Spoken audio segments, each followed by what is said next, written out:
Hello everyone, स्वागत है आप सभी का आप सभी के अपने YouTube चैनल सैम्स एज पटना में।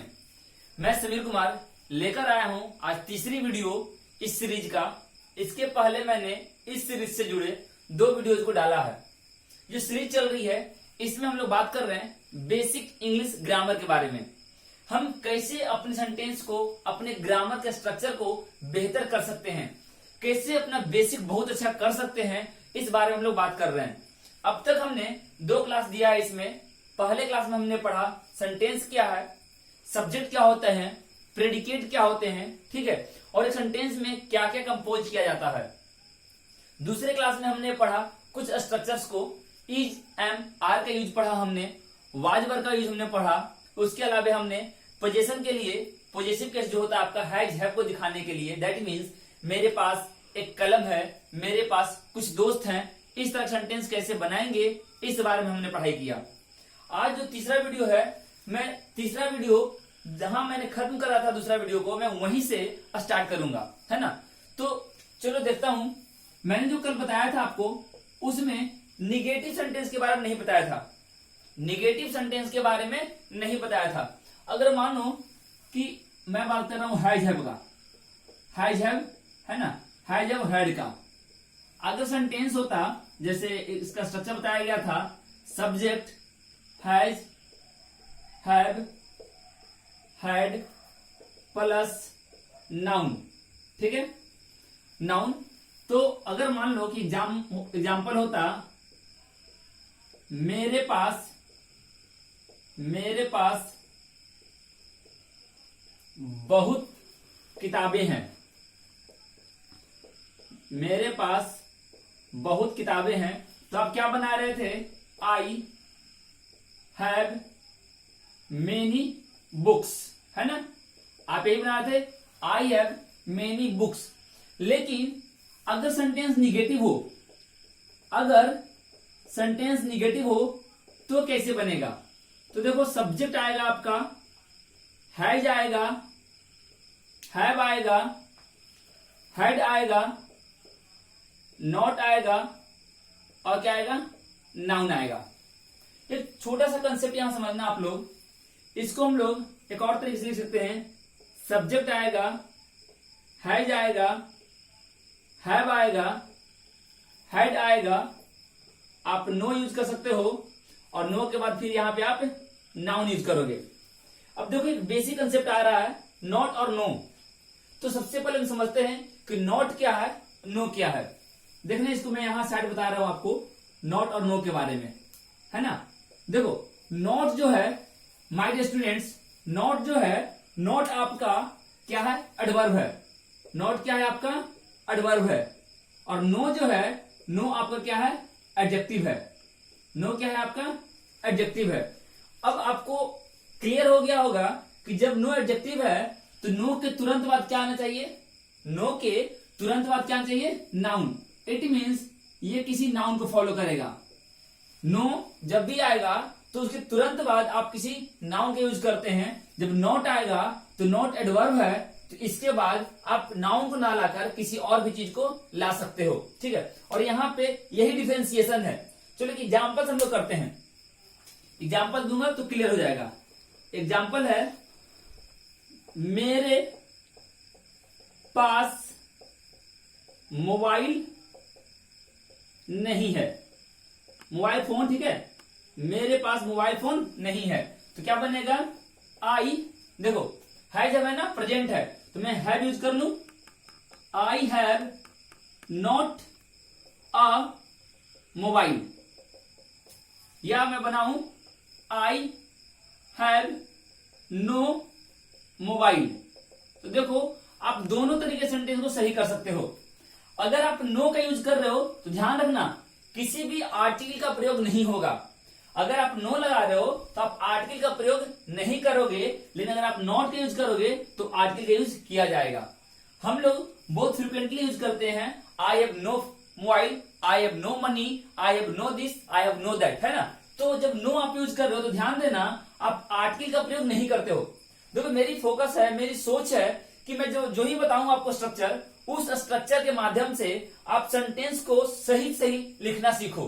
ठीक है, क्योंकि देखो ये तो मैं सिखा रहा हूं बोलने के लिए, लेकिन यही कंसेप्ट आपके एग्जाम्स में भी काम आएंगे। हो सकता है कि आपको एग्जाम्स में आ जाए I have no a mobile, तो वहां से नो को चेंज करना होगा नॉट में, या अ मोबाइल को केवल मोबाइल बनाना होगा, है ना। तो कंसेप्ट आपको मालूम होने चाहिए। ये तो बात हो गई कि हम इस तरीके से बना रहे हैं, लेकिन क्या हम इसमें डू, डज, डिड का यूज कर सकते हैं? तो बिल्कुल कर सकते हैं। निगेटिव सेंटेंस के लिए मैं दिखा दूं आपको, दो स्ट्रक्चर और होंगे। क्या क्या यूज कर सकते हैं हम लोग, देखिएगा। सब्जेक्ट, है ना, subject do, does, did plus not plus have plus noun. अगर ऐसा कुछ हो, एग्जाम्पल मान लो, उसके पास पैसे नहीं हैं। क्या है? उसके पास पैसे नहीं हैं, तो क्या बनेगा? ही। ये प्रेजेंट है ना, है, प्रेजेंट है, और वह क्या है आपका? सिंगुलर। वह क्या है? सिंगुलर है, ध्यान रखिएगा। वह क्या है आपका? सिंगुलर है, तो हैज लेकर आएगा। हैज, तो हम यहां पे हैज का यूज नहीं कर रहे हैं, डू डज का कर रहे हैं, तो सिंगुलर ये है प्रेजेंट में। तो ही डज नॉट, है ना, डज आया, नॉट आया, डज नॉट हैव पैसे, money. He does not have money. तो देखो आप इस तरीके से भी इसे बना सकते हो। He does not have money, अगर ये प्रेजेंट है तब। अगर मान लो कि मैं यहां पास्ट कर दूं, देखो अगर उसके पास पैसे नहीं थे, अगर मैं यहां पे पास्ट कर दूं, तो आप क्या करोगे? सर डज को हटाइए और डिड को लगाइए, है ना। इंटरेस्टिंग। तो जब पास्ट हो रही है तो आप कुछ नहीं कर रहे हो, केवल जहां पे हैज या जहां डू या डज आ रहा था वहां पे आप डिड का प्रयोग कर रहे हो। तो देखो एक चीज समझ जाना कि जब डू या डज होगा ना, जब डू या डज होगा तो ये प्रेजेंट होगा, और जब डिड आएगा तो ये क्या बताएगा? पास्ट बताएगा। ठीक उसी तरह से जब हैड और हैव आने पर हम प्रेजेंट बोल रहे थे, और हैड आने पर हम पास्ट बोल रहे थे। ठीक है, इसी में अगर आप इंटरोगेटिव बनाओगे तो कुछ करना नहीं है। इंटरोगेटिव सेंटेंस का स्ट्रक्चर क्या होता है मैं बताता हूं, ठीक है। उसमें बस आप ऑक्सिलरी को आगे कर दोगे। चलो देखता हूं। चलिए इंटरोगेटिव के लिए देखते हैं क्या होगा, है ना। इंटरोगेटिव, देखो इंटरोगेटिव दो तरह का होता है। कितने तरह के होते हैं? इंटरोगेटिव दो तरह के होते हैं। एक होते हैं आपको यस नो क्वेश्चन, एक होते हैं आपको यस नो क्वेश्चन, और एक होते हैं WH क्वेश्चन। एक होते हैं आपको WH क्वेश्चन, है ना। तो जब यस नो क्वेश्चन होगा तो समझना, इसको हम लोग हाँ ना प्रश्न बोलते हैं। क्या बोलते हैं? हाँ ना प्रश्न। और ये WH है, ये WH, क्लियर है। तो देखो इसमें क्या होता है कि जिसका जवाब, ठीक है, the question that can be answered in yes या नो, बोल सकते हैं that can be answered either in yes और इन नो, है ना। तो हमने ऐसे लिख दिया इन यस या नो, इस तरीके से। अब देखो इसमें और क्या बोलेंगे कि जो स्टार्ट होती है ना, it starts with an auxiliary verb. किससे स्टार्ट होती है? ऑक्सिलरी वर्ब से स्टार्ट होती है ना। किससे स्टार्ट हो रही है? ऑक्सिलरी वर्ब से स्टार्ट हो रही है। तो ऑक्सिलरी वर्ब क्या होता है? मैंने बताया था कल, do, does, did, has, have, had, is, am, are. अगर आप क्लासिफिकेशन देखे हो तो कल वाले वीडियो में मैंने बताया था। देखो ये जो मैं बना रहा हूं वीडियो, ये एक वीडियो के बाद, मतलब ये सीरीज में चल रही है। तो पहले आप फर्स्ट वीडियो को देखोगे, फिर सेकंड देखोगे, तब थर्ड देखोगे। अगर आप सही मायने में चाहते हो कि इंप्रूवमेंट हो, बेहतर तरीके से हमारी नॉलेज में इंप्रूवमेंट आए, तो उसके लिए आपको सिस्टमेटिक देखना होगा, है ना। अब देखते हैं WH क्वेश्चन क्या है। Starts with W। W का मतलब क्या हो गया? व्हाट होगा, है ना, वेयर होगा, वाई होगा, हु होगा, ठीक है, वेन होगा, वेयर होगा, सॉरी वेयर तो लिखा हुआ है, आप हाउ लिख लो, ये सब ठीक है। तो इनसे स्टार्ट होगा। अब देखो स्ट्रक्चर की अगर बात कर लूं, सेंटेंस में स्ट्रक्चर की बात कर लूं सेंटेंस की, तो क्या होता है, सबसे पहले आप ऑक्सिलरी यूज करते हो, फिर सब्जेक्ट यूज करते हो, फिर क्या आता है, वर्ब फॉर्म आता है ना, फिर क्या आता है आपका वर्ब फॉर्म आता है, उसके बाद जो भी बच गया ऑब्जेक्ट होगा, देन आफ्टर ह्यूमन। अगर ये हुआ, अगर मान लो कि नाउन हो रहा होगा तो यहां पे आप क्या यूज करोगे, नाउन का यूज करोगे। क्या यूज करोगे, नाउन का। ये एडजेक्टिव फॉर्म होगा तो एडजेक्टिव का। जैसे क्या आप ईमानदार हैं, क्या आप ईमानदार हैं, है ना। तो देखो क्या आप ईमानदार हैं, यस नो क्वेश्चन हो गया, तो आर आएगा पहले ऑक्सिलरी वर्ब, ए भी का मतलब है ऑक्सिलरी वर्ब, ठीक है। तो आर यू, अब यहां पे क्या आ गया एडजेक्टिव, तो आर यू ऑनेस्ट। तो इस तरीके से हम बनाते हैं। तो कुछ नहीं करना माय डियर स्टूडेंट्स, जब इंटरोगेटिव स्ट्रक्चर्स की बात करेंगे तो बस ऑक्सिलरी को हम सब्जेक्ट के पहले प्लेस कर देते हैं। अगर इसमें मैं बात कर लूं, अगर इस स्ट्रक्चर में बात कर लूं तो क्या हो जाएगा आपका, हैज आएगा, हैव आएगा, हैड आएगा, है ना, प्लस सब्जेक्ट आएगा, प्लस नाउन आएगा, है ना, अब प्लस क्वेश्चन मार्क आएगा। किसी भी इंटरोगेटिव सेंटेंस को एंड करना हो, किसी भी इंटरोगेटिव सेंटेंस को एंड करना हो तो we must have a interrogative sign at the last. Last में हमें इंटरोगेटिव मार्क को ऐड करना होगा, ठीक है। तो ये हमारा आपका इंटरोगेटिव सेंटेंस मैंने बता दिया, और इंटरोगेटिव स्ट्रक्चर मैं कैसे देखता हूं वो मैंने बता दिया। चलिए आगे देखता हूं। चलिए नेक्स्ट हम लोग देखते हैं, अब जो होगा स्ट्रक्चर, हम लोग इट और देयर के बारे में बात करेंगे। क्या आपको पता है इट का यूज कहां करेंगे और देयर का प्रयोग कहां करते हैं? चलिए आज मैं उसके बारे में थोड़ा बात कर लूं, फिर हम लोग दिस के बारे में पढ़ेंगे, दैट के बारे में पढ़ेंगे। अभी थोड़ा बेसिक कर रहे हैं हम लोग, है ना। चलिए तो हम लोग आज बात कर रहे हैं इट के बारे में, और पहले हम लोग दिस के बारे में बात कर लें। ये दो चीज देखो, एक चीज बहुत क्लियर है ना, इट और दिस में मैं बता दूं आपको। इट का जो यूज करते हैं to tell about what, time, ठीक है, या मौसम, समय बताना हो ना तो हम लोग यूज करते हैं इट का। जैसे अगर मैं बोलूं आज मंगलवार है, आज कौन सा वार है, मंगलवार है, तो आप क्या बोलोगे, आप बोलोगे it is Tuesday, it is Tuesday today. अगर गलती से आपने बना दिया टुडे इज ट्यूजडे, तो क्या ये सही है सेंटेंस? क्या यह सेंटेंस सही है? नो, ऑब्वियसली नॉट, ये सेंटेंस सही नहीं है।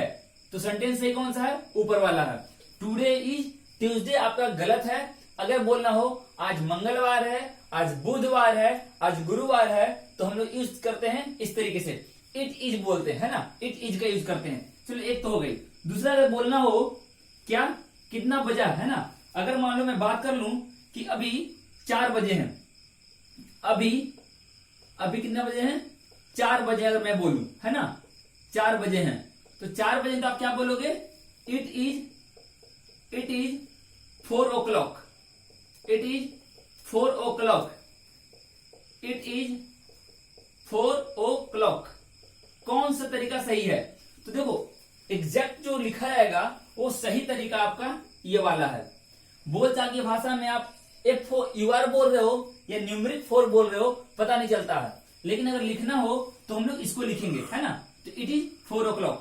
अब देखो ओ क्लॉक का भी अलग कंसेप्ट है, ओ क्लॉक का भी अलग कंसेप्ट है। आप हर जगह ओ क्लॉक यूज नहीं कर सकते हो। अगर मान लो कि अभी मैं बोल दूं कि 4:10 हुए हैं, 4:10 हुए हैं, तो क्या बोलोगे, इट इज 4:10 o'clock। बोल सकते हैं क्या? नहीं बोल सकते हैं। माय डियर स्टूडेंट्स, ये हम नहीं बोल सकते हैं। इट इज 4:10 o'clock का यूज नहीं करेंगे। देखो ओ क्लॉक आएगा जब पूरा समय बताना हो। जैसे 1 बजे हैं, 2 बजे हैं, 3 बजे हैं, 4 बजे हैं, 5 बजे हैं, 6 बजे हैं, मतलब जब भी आप पूरे पूरे टाइम की बात कर रहे हो तब हम लोग ओ क्लॉक का यूज करते हैं। अब देखो जब 4:10 बोला है ना तो आप सिंपली क्या करते हो, इट इज 10:04। क्या बोलोगे, इट इज 10 पास्ट। समझना है कंसेप्ट को। पास्ट का मतलब होता है बीता हुआ, पास्ट मतलब होगा बीता हुआ, माफ कीजिएगा, पास्ट का मतलब होगा बीता हुआ, और टू बोल दिया जाए तो मतलब होता है बाकी, है ना। अगर मैं बोल दूं 4:15, अगर मैं बोल दूं 4:15 तो आप क्या बोलोगे, इट इज 15, इट इज 15:4। तो माय डियर स्टूडेंट्स, ये हम यूज नहीं करते हैं, 15 हम लोग नहीं बोलते। देखो अगर आपने बोल दिया तो ये गलत नहीं है, लेकिन हर किसी के लिए एक एप्रोप्रिएट वर्ड बना हुआ है इंग्लिश में। किस वर्ड को आप कहां यूज करते हैं, यही तो लैंग्वेज है। इसी चीज को हमको समझना है इंग्लिश में, कि इंग्लिश लैंग्वेज में किस वर्ड को कहां पे रखोगे, कहां प्लेस करोगे। तो देखो 15 बोलना गलत नहीं है, लेकिन इसके लिए एक वर्ड बना हुआ है क्वार्टर। तो आप क्या बोलोगे, इट इज 4:15। क्या बोलोगे, इट इज 4:15, है ना। तो ये वाली जो सेंटेंस बनी आपकी वो गलत है और ये आप सही है। अब देखो यहां एक छोटा सा कंसेप्ट निकल कर आ रहा है, क्वार्टर, QU है ना, ARTER। ये जो क्वार्टर है, इस क्वार्टर का मतलब होता है 1/4। क्या होता है, 1/4। चलो ठीक है, एडजस्ट हो गया, है ना, 1/4। इस क्वार्टर का मतलब है 1/4, लेकिन कहीं गलती से आपने इसमें एस लगा दिया, मतलब क्वार्टर को क्वार्टर्स कर दिया, तो इसका मतलब होता है रहने का स्थान। क्या बोलते हैं, रहने का स्थान, है ना। सरकारी क्वार्टर जो मिलता है तो हम लोग बहुत फ्रिक्वेंटली क्या बोलते हैं, क्वार्टर। मतलब मेरे पिताजी को एक क्वार्टर अलॉट किया गया है सरकार की तरफ से। तो माय डियर स्टूडेंट्स, वो जो आप बोल रहे हो कि एक क्वार्टर अलॉट किया गया है, एक क्वार्टर नहीं बोलेंगे, हम बोलेंगे मेरे पिताजी को एक क्वार्टर्स अलॉट किया गया है। क्या बोलेंगे, क्वार्टर्स। तो ध्यान रखना है, क्वार्टर्स यूज करते हैं, क्वार्टर नहीं। क्वार्टर का मतलब, क्वार्टर चाउमीन खाते हैं आप लोग, 1/4 मतलब फुल प्लेट, फुल प्लेट का आधा हाफ, और उसका भी आधा कौन बोलते हैं, क्वार्टर, है ना। तो क्वार्टर का मतलब 1/4। तो देखो 15 बोला था ना हमने, क्या बोला था, 15। तो देखो 60 मिनट का 1 घंटा होता है ना, तो 30 मिनट का आधा और 15 मिनट का उससे आधा, इसलिए हमने क्वार्टर यूज किया। कभी भी एग्जाम्स में क्वार्टर के पहले ए या 1 लगा कर दे दिए एग्जाम्स, तो समझना वो गलत है। क्वार्टर के पहले आप ए या 1 का यूज नहीं करते हो। क्वार्टर का मतलब ही है 15 मिनट, तो 1:15 या 2:15 में यूज नहीं करते हैं। 2:15 का मतलब हो गया आधा घंटा, उसके लिए हम लोग यूज करते हैं हाफ। चलो चेक करो, 4:30 अगर बोलना होगा तो आप बोलोगे इट इज 4:30। क्या बोलोगे, 4:30, 4:30 होगा। तो अगर 4:45 होगा, देखो मैं ऊपर लिख दे रहा हूं, नीचे नहीं दिख रहा, विजुअलाइज नहीं होगा तो मैं ऊपर लिख दे रहा हूं, है ना। अगर 4:45 होगा तो क्या बोलोगे, आप लोग देखो 4:45 इज नथिंग बट 15 मिनट कम है ना, किससे, 5 से। तो आप बोल सकते हो क्या, कि 5 बजने में 15 मिनट बाकी हैं, 5 बजने में 15 मिनट बाकी है। देखो हम लोग ना शुरू से ही शॉर्टकट के पीछे भागते हैं। अब आप 4 बजे चलना शुरू करोगे तो 4 से 4:45 तक आओगे, या 5 से चलते हुए आप 4:45 तक आओगे, पहले कौन सा होगा। तो अगर आप 5 बजे से एंटी क्लॉक चला दो तो 15 मिनट पहुंच जाओगे। तो शॉर्टेस्ट डिस्टेंस को हम लोग कवर करेंगे, उसी हिसाब से यहां बोल दो आप, it is quarter, it is 4:45। क्या बोल दो, इट इज 4:45। देखो मैंने आपको बता दिया ना टाइम कैसे बताते हैं। अगर टाइम कैसे बताते हैं बोलना हो तो हम इस तरीके से यूज करेंगे। तो आप इस चीज को अपने डेली लाइफ में, मतलब डेली एक्टिविटी में शामिल कर दो। जब भी कोई बंदा पूछे टाइम तो कोशिश करो कि मैं बताऊंगा इट इज इतना इतना, है ना। तो इस तरीके से हम लोग बोलने का आदत करेंगे, बनाएंगे, है ना, हैबिट बनाएंगे। चलो अगर वेदर की मैं बात कर लूं, वेदर की मैं बात कर लूं, है ना, तो क्या बोलेंगे वेदर में, बहुत गर्मी है, ठीक है, तो बहुत गर्मी है। अगर मैं बोलूं बहुत गर्मी है या आज बहुत गर्मी है, बोल दो ना, आज बहुत गर्मी है, तो क्या बोलोगे? इट इज वेरी हॉट, है ना, today, it is very hot today, आज बहुत गर्मी है। तो देखो क्या आया? आई नहीं। तो हम लोग मौसम बताने के लिए किसका यूज करते हैं? इट का यूज करते हैं। अब देखो इट एक और चीज है, प्राकृतिक घटना, है ना। मैं थोड़ा साफ कर लूं, चलो। मैंने बताया था ना टू टेल अबाउट टाइम या वेदर। अगर मैं बोलूं प्राकृतिक घटना, इट का यूज, तो टू टेल अबाउट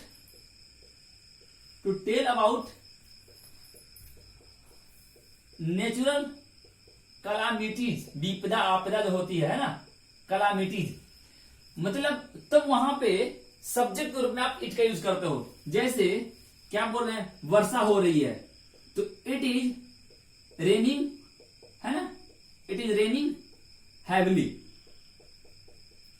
भारी रूप से वर्षा हो रही है। तो देखो वर्षा हो रही है तो आपने इट का यूज किया, तो सेंटेंस क्या सब्जेक्ट के रूप में आप क्या यूज करते हो? इट का यूज करते हो। ये तो बात हो गई इट के बारे में। इट का एक और यूज है जिसके कारण मैंने दिस को भी लिखा है, चलो देखता हूं क्या हो सकता है। इट क्या है, इज क्या है? देखो it plus auxiliary verb plus subjective case. My dear students ध्यान दीजिएगा, है ना। और दिस के बाद आता है objective case. This plus auxiliary verb plus objective case. आपको बहुत सारे ऐसे बच्चे दिखाई दे देंगे जिन्होंने अपनी गाड़ी पे इट्स मी करके लिखा रखा है ना। उन्होंने लिखा रखा है अपनी गाड़ी पे इट्स मी। देखो ये कितनी गलत यूज है। इट्स मी आपका गलत है ना, क्योंकि मी आपका ऑब्जेक्टिव केस है। मी क्या है? ऑब्जेक्टिव केस है। ग्रामर बोलता है कि इट के बाद ऑक्सिलरी आएगा तो सब्जेक्टिव केस यूज करोगे, मतलब इट्स आई, है ना, या बोलोगे इट इज आई। तो ये आपका करेक्ट है। देखो इट के बाद एपोस्ट्रोफी आ रहा है तो हम उसको इट्स पढ़ रहे हैं, है ना। वही अगर हम बात कर लें दिस के बारे में तो आप बोलोगे दिस इज मी। क्या बोलोगे? This is me. तो ये ध्यान रखना आप लोग कि इट के बाद ऑक्सिलरी वर्ब इज या वाज आएगा तो सब्जेक्टिव केस, दिस के बाद ऑब्जेक्टिव केस का यूज करेंगे। क्लियर है? चलो अगर किसी को इंट्रोडक्शन कराना हो, ठीक है, तो दिस का यूज करते हैं इंट्रोडक्शन के लिए, है ना। इंट्रोडक्शन के लिए जैसे बोलते हैं meet, this is mister Prabhakar. मिलिए ये कौन है? मिस्टर प्रभाकर है। Meet, this is miss Veena, है ना। तो आप इस तरीके से इंट्रोड्यूस कर सकते हैं। Meet this is mister Prabhakar, meet this is miss Veena. तो हम सेंटेंस में इस तरीके से यूज करते हैं। तो ये था आपका यूज इट और दिस के बारे में। अभी हम लोग देखेंगे अब देयर के बारे में। नेक्स्ट हम लोग देखते हैं देयर के बारे में, है ना। देयर देखो जब सेंटेंस में सब्जेक्ट नहीं होता है तो हम क्या यूज करते हैं? देयर का यूज करते हैं। क्या होता है? जब सेंटेंस में सब्जेक्ट नहीं होगा तब क्या यूज करेंगे? देयर यूज करेंगे। क्लियर है? जैसे एक राजा था, एक राजा था, तो आप क्या बोलोगे? A king was. ये बोलोगे ना, a king was. Is it a complete sentence? क्या यह एक कंप्लीट सेंटेंस है? ऑब्वियस नो, नॉट, है ना। ये एक कंप्लीट सेंटेंस नहीं है। तो जब ये कंप्लीट सेंटेंस नहीं है तो आप इसको कैसे बनाओगे? तब बनाते हो आप देयर का यूज करके। There was a king. क्या बनाते हो? देयर वाज अ किंग, है ना। अगर बोला जाए वहां पानी है, वहां पानी है, तो क्या बनाओगे? यहां पे भी वहां पानी है तो देखो बनाते हैं हम लोग देयर इज वाटर। वहां के लिए देयर। देखो ये जो देयर है ना, ये जो देयर है ये आपका सब्जेक्ट के रूप में आ रहा है। जब सेंटेंस का सब्जेक्ट नहीं है तब आप देयर का यूज कर रहे हो। और ये जो देयर है वो आ रहा है वहां के लिए। वहां जो लिखा हुआ है उसके लिए आपने यहां पर देयर यूज किया है। तो दोनों देयर अलग अलग है, ये समझना होगा आपको, है ना। तो एक राजा था। अब एक छोटी सी चीज समझनी है आपको देयर के लिए। क्या समझना है कि देखो देयर के बाद जो ऑक्सिलरी आ रहा है ना, देयर के बाद जो ऑक्सिलरी आ रहा है वो डिपेंड करता है इस नाउन पर। मतलब अगर कोई ऑक्सिलरी के बाद जो नाउन आ रहा है, अगर ये नाउन प्लूरल हुआ, अगर ये नाउन प्लूरल हुआ तो ये वर्ब क्या होगा, प्लूरल होगा। अगर ये नाउन सिंगुलर हुआ तो वर्ब क्या होगा, सिंगुलर होगा। एग्जाम्पल समझ लो इसे, एग्जाम्पल आप समझ सकते हो, there is a pen on the table. अब बोलोगे there are many books, there are many books in the book shelf. ये ऑन दी टेबल कर दो ना, क्यों बड़ा लिखूं, ऑन दी टेबल, है ना। तो अब समझना आप, यहां पे आर आया, यहां पे इज आया है। क्यों आया है, मैंने बताया कि देयर के बाद आप जिस ऑक्सिलरी वर्ब का यूज कर रहे हो वो डिपेंड करता है अपने बाद आने वाले नाउन पर, अपने बाद आने वाले नाउन पर। अगर नाउन सिंगुलर हुआ, अगर नाउन सिंगुलर हुआ तो वर्ब क्या होगा, सिंगुलर होगा। तो यहां पर आप पेन जो है सिंगुलर है, इसीलिए हमने सिंगुलर वर्ब यूज किया। यहां पर जो आ रहा है ये प्लूरल आ रहा है, क्या आ रहा है, प्लूरल आ रहा है, इसीलिए हमने यहां पर प्लूरल का यूज किया। तो ये डिफरेंशिएशन को समझना होगा कि देयर में हम लोग क्या करते हैं। देयर का जब भी यूज करना होता है तो इन जनरल सेंटेंस में क्या नहीं होता है, सब्जेक्ट नहीं होता है, अब्सेंट होता है हमारा सब्जेक्ट, उस समय हम लोग देयर का यूज करते हैं। तो माय डियर स्टूडेंट्स, क्लियर है कि देयर का यूज कब करेंगे। अब देयर के साथ जो भी ऑक्सिलरी आप यूज कर रहे हो, देयर के साथ आप जो भी ऑक्सिलरी यूज कर रहे हो वो डिपेंड कर रहा है उसके बाद आने वाले नाउन पर, वो डिपेंड कर रहा है उसके बाद आने वाले नाउन पर। अगर वो नाउन सिंगुलर हुआ तो वर्ब सिंगुलर, अगर वो नाउन प्लूरल हुआ तो वर्ब प्लूरल। चलिए आगे देखते हैं। चलिए नेक्स्ट समझते हैं हम लोग, दिस, दैट, दीज, दोज, है ना। दिस क्या होता है, दैट क्या होता है, दीज क्या होता है और दोज क्या होता है। देखो समझना आप लोग, दिस और दैट क्या होते हैं, सिंगुलर होते हैं। दिस और दैट क्या होते हैं, सिंगुलर होते हैं, और दीज और दोज क्या होते हैं, प्लूरल होते हैं। क्लियर है। तो दिस और दैट जब सिंगुलर हैं तो कनेक्टिंग नाउन जो होंगे इनके साथ, दिस और दैट के साथ जो भी आप नाउन कनेक्ट करोगे वो नाउन भी सिंगुलर होगा, है ना, और वर्ब भी सिंगुलर होंगे। अगर आप दीज और दोज के साथ यूज करते हो तो क्या होगा ना, आने वाले नाउन भी प्लूरल और वर्ब भी प्लूरल होंगे। ठीक है। तो एग्जाम्पल में आप समझ सकते हो, अगर मैं बोलूं दिस बुक इज कॉस्टली, ठीक है। अगर मैं बोलूं दैट शूज इज न्यू, तो कौन सेंटेंस है ये इसमें, है ना, ये आपको पहचानना है। तो मैंने बताया कि दिस या दैट सिंगुलर होते हैं, दिस या दैट सिंगुलर होते हैं, तो ये तो आपका सेंटेंस सही है। लेकिन देखो यहां पर ये सिंगुलर था ना, ये भी सिंगुलर था। अब देखो नेक्स्ट वाला जो है दैट शूज, शूज क्या है ना, शूज जूते, ये प्लूरल होते हैं, है ना, और यहां पे ये क्या आ गया आपका, सिंगुलर वर्ब। अब देखो समझना इस चीज को, पहला तो कंसेप्ट है कि दैट आपका सिंगुलर कनेक्ट करेगा, इट मींस आप इसको हटाओगे। जब इसको हटाओगे तो आप क्या लगाओगे, दोज लगाओगे। क्या लगाओगे, दोज लगाओगे या दीज लगाओगे, दीज यूज करोगे या दोज यूज करोगे, है ना, दीज या दोज, शूज। अब देखो जब कनेक्टिंग नाउन प्लूरल हो रहे हैं तो वर्ब ऑटोमेटिक क्या हो जाएंगे, प्लूरल हो जाएंगे, आर न्यू, है ना। तो यहां पे हो गया दिस शूज आर न्यू, आपने इसे भी चेंज करके प्लूरल कर दिया और ये भी आपने प्लूरल डिटरमाइनर्स का प्रयोग करा है। ये सब क्या है, डिटरमाइनर्स है ना। तो इसके बेसिक के बारे में बात कर रहा था, तो ये मैंने बता दिया कि दिस या दैट जब भी कनेक्ट करते हैं सिंगुलर कनेक्ट करेंगे। अगर इनके साथ कोई नाउन ना भी आए, ध्यान रखना, अगर इनके साथ कोई नाउन नहीं भी आएगा तो भी ये सिंगुलर वर्ब को ही लेकर आएंगे। मतलब दिस और दैट हर हाल में क्या होते हैं, सिंगुलर होते हैं। दीज और दोज क्या होते हैं, प्लूरल होते हैं। चलो ठीक है, यहां तक। चलिए आगे देखते हैं। आगे कुछ हम लोग स्ट्रक्चर बेस्ड बात कर लेते हैं, है ना। आज बहुत हम लोग बेसिक देख लिए, थोड़ा सा हम लोग स्ट्रक्चर देख लेते हैं। स्ट्रक्चर में बात करेंगे 3 सेंटेंस के बारे में, एक प्रेजेंट का, एक पास्ट का और एक फ्यूचर का। और माय डियर स्टूडेंट्स, ये बहुत इंटरेस्टिंग स्ट्रक्चर होने वाला है ना। चलो देखता हूं। मैं बोलता हूं कि मुझे यहां से घर जाने में, मुझे यहां से घर जाने में 20 मिनट लगते हैं, है ना। अगर मैं बोलूं मुझे यहां से घर जाने में 20 मिनट लगते हैं, या मैं बोलूं मुझे यहां से घर जाने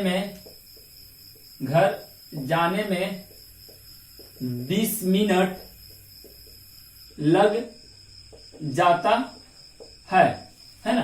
देखो दोनों का मीनिंग ऑलमोस्ट सेम है। ऑलमोस्ट क्या, लगभग सेम है, पूरे सेम ही है। मतलब यहां से कोचिंग से मुझे घर जाने में कितना समय लग रहा है, 20 मिनट समय लग रहा है। तो ये जो है ना, लगता है या लग जाता है। तो जब देखो, जब किसी टाइम के साथ, ये क्या है आपका टाइम ड्यूरेशन है, क्या है आपका टाइम ड्यूरेशन। जब टाइम ड्यूरेशन के साथ लगता है या लग जाता है वर्ड आ जाए, मतलब पहचान क्या होगा, समझो पहचान क्या होगा, टाइम ड्यूरेशन। टाइम ड्यूरेशन के साथ क्या आएगा, लग जाता है, लगता है या लग जाता है। तो आप कैसे बनाओगे, है ना। तो इसके लिए स्ट्रक्चर यूज करते हैं हम लोग, it plus takes plus objective case. किसका ऑब्जेक्टिव केस, सब्जेक्ट का ऑब्जेक्टिव केस। किसे लग रहा है, मुझे, तो मैं सब्जेक्ट हो गया ना, तो मैं सब्जेक्ट हो गया, लेकिन आई का फॉर्म हम क्या यूज करेंगे, मी के रूप में। क्यों बोला गया यहां पर ऑब्जेक्टिव केस। तो इट टेक्स ऑब्जेक्टिव केस, कितना टाइम लग गया, कितना टाइम लगा है ना। इट टेक्स टाइम ड्यूरेशन, कितना टाइम लगा मुझे 20 मिनट लगे हैं। इट टेक्स मी 20 मिनट्स, ठीक है। अब क्या करना है, 2 प्लस V1 प्लस ऑब्जेक्ट, और अगर कुछ बच गया तो यहां पे आप लास्ट में अदर वर्ड को जोड़ दो, है ना। तो देखो ये स्ट्रक्चर है आपका, ये आइडेंटिफिकेशन है, ये क्या है आपका आइडेंटिफिकेशन है, ये हमारा आइडेंटिटी हो गया, पहचान कि सेंटेंस में एंड क्या होगा। और ये हमारा हो गया सिंटेक्स, ये क्या हो गया हमारा सिंटेक्स हो गया। अब इस सिंटेक्स पे आप इसे बनाओ, मुझे यहां से, है ना, मुझे यहां से, सबसे पहले तो आप इट यूज करोगे, और इट है तो सिंगुलर आप यूज करोगे टेक्स का। तो आपने बोला इट टेक्स, किसे लग रहा है, मुझे लग रहा है ना, तो मुझे के लिए क्या था आई, लेकिन ऑब्जेक्टिव केस क्या यूज करेंगे, मी। तो इट टेक्स मी, है ना, इट टेक्स मी कितना समय लग रहा है, 20 मिनट्स। तो it takes me 20 minutes, it takes me 20 minutes, ठीक है। इट टेक्स मी 20 मिनट्स क्या करने में, घर जाने में, है ना, घर जाने में। To go home, to go home, ठीक है। कहां से, यहां से, फ्रॉम हेयर, फ्रॉम हेयर। देखो होम है ना, होम के पहले प्रीपोजिशन टू का प्रयोग नहीं करते हैं, ठीक है, इसलिए हमने यहां पे टू हटाया है। टू गो टू होम बोलेंगे, उससे अच्छा है कि हम टू का यूज ना करें, टू का यूज नहीं किया जाता है। तो देखो प्रेजेंट की थी, प्रेजेंट में हमने बोला टाइम ड्यूरेशन के साथ लगता है, लग जाता है। आपको क्या करना है ना, इस पे छोटा छोटा सेंटेंस बनाना है। मुझे इस चैप्टर को खत्म करने में 1 दिन लगता है, 1 दिन लग जाता है। मुझे माँ को या बात समझाने में 2 महीने लग जाते हैं, है ना। किसी भी तरीके से इस पे आप थोड़ी बहुत चेंजिंग करके कोशिश करो कि बहुत सारे सेंटेंस का हम प्रैक्टिस कर लें। मैं केवल एक सेंटेंस आपको यहां दिया हूं, बताया हूं कि आप उसको कैसे बना सकते हो। ये था हमारा स्ट्रक्चर नंबर 1, ये क्या था हमारा स्ट्रक्चर नंबर 1 इस पैटर्न पर, है ना। अब हम लोग देखते हैं इसी में स्ट्रक्चर नंबर 2 के लिए जो क्या करना है। मेरा तो भाई बोर्ड है, मैं यहाँ पे बस थोड़ा चेंज कर दूंगा, मेरा काम हो जाएगा। मैंने यहाँ चेंज कर दिया, अब यहाँ पे लगता है को मैं लगता था कर दिया, है ना, और लग जाता है को लग जाता था।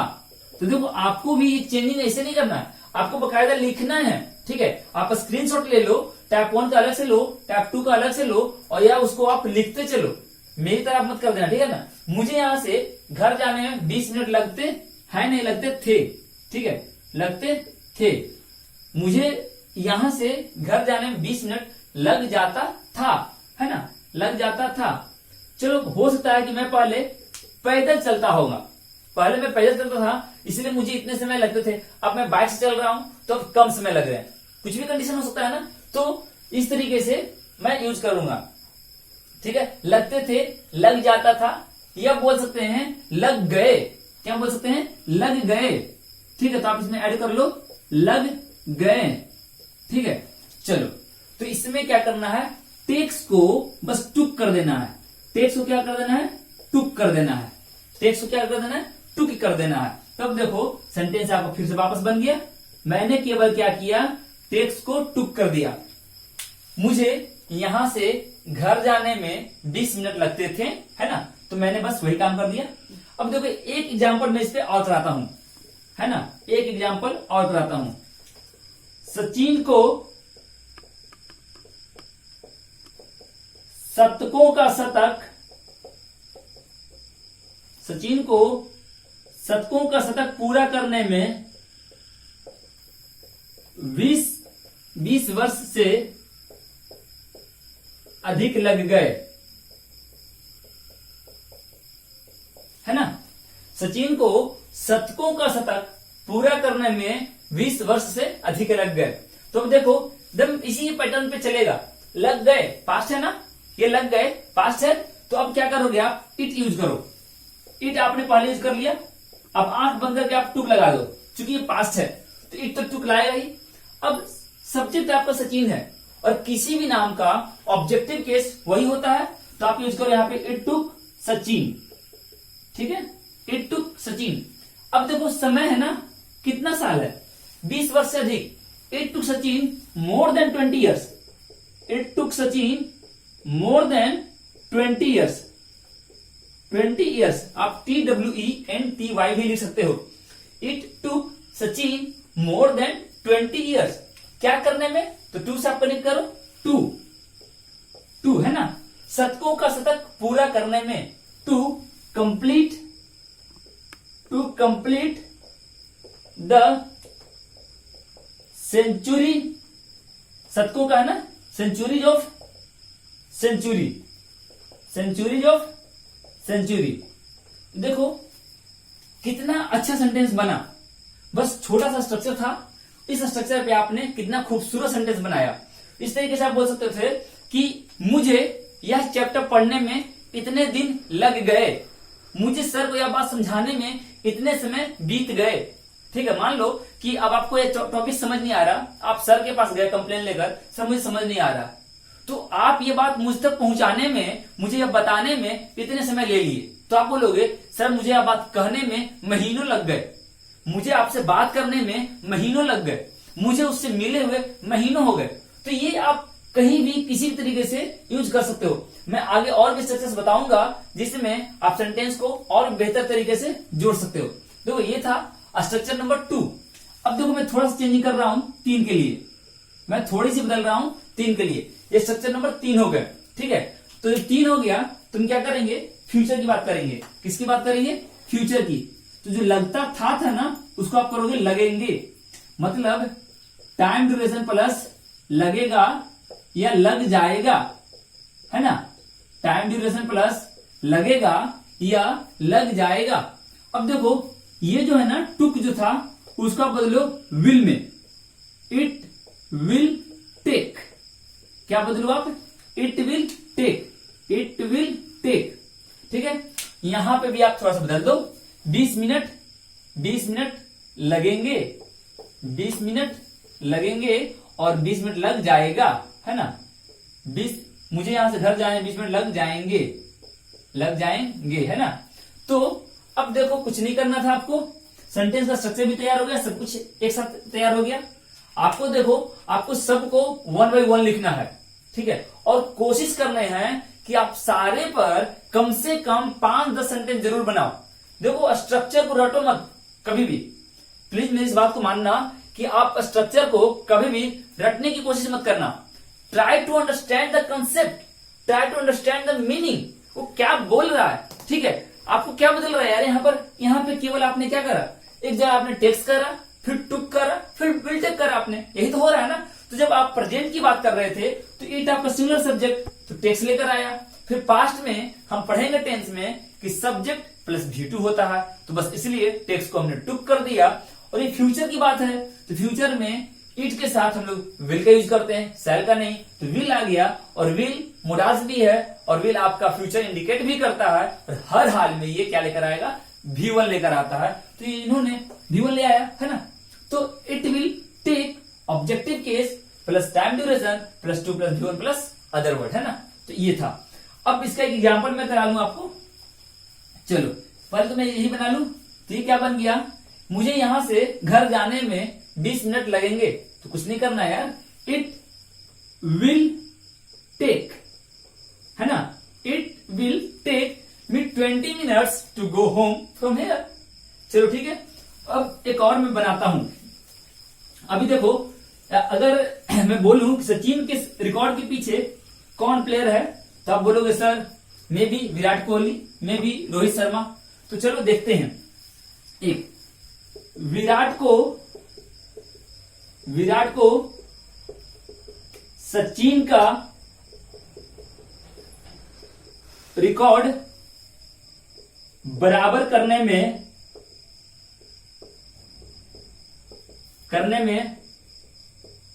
अभी वर्षों लगेंगे, है ना, वर्षों लगेंगे या वर्षों लग जाएंगे। मैंने बोला विराट को सचिन का रिकॉर्ड बराबर करने में अभी वर्षों लगेंगे, तो क्या होगा, इट विल टेक किसको लग रहे हैं, विराट को, है ना, विराट को लग रहा है ना। इट विल टेक विराट कितना, अभी वर्षों, ठीक है, ईयर्स फ्रॉम नाउ। देखो यहां पे जैसा बोल रहा ना, बस मैंने वही काम किया। क्या बोल रहा, अभी वर्षों लगेंगे, तो अभी से काफी समय लगने हैं, तो ईयर्स फ्रॉम नाउ, ठीक है। तो it will take Virat years from now to equal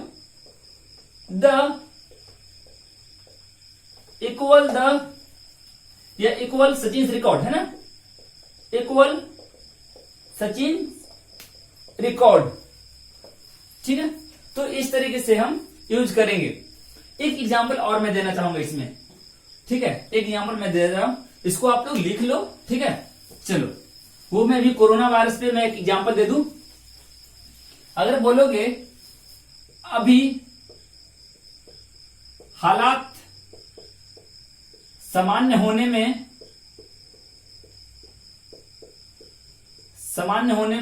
क्या बोलना, हालात सामान्य होने में अभी महीनों